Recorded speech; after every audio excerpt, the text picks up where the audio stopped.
ঢাকা বিশ্ববিদ্যালয়ের সরস্বতী পূজা আর ডিপার্টমেন্টগুলোর যে নাম, এই দুটি একসাথে দেখতে চাইলে আপনাকে যেতে হবে জগন্নাথ হলের যে সরস্বতী পূজার মণ্ডপে।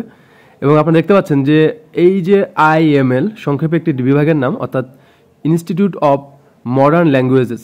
তো ঢাকা ইউনিভার্সিটির একটি বিভাগ কর্তৃক এই পূজাটি করা হয়েছে এবং এরকম এই জগন্নাথ হলের মাঠে যে ৭৪টি ডিপার্টমেন্ট, ৭৪টি যে প্যান্ডেলে তারা ভিন্ন ভিন্ন পূজা করেছে এবং প্রত্যেকটা ডিপার্টমেন্টই কিন্তু তাদের যে বিষয় বা সাবজেক্ট যেটি তার সাথে কিছুটা সাযুজ্য রেখেই এই প্রতিমা এবং প্যান্ডেলগুলো ওনারা সাজিয়েছেন।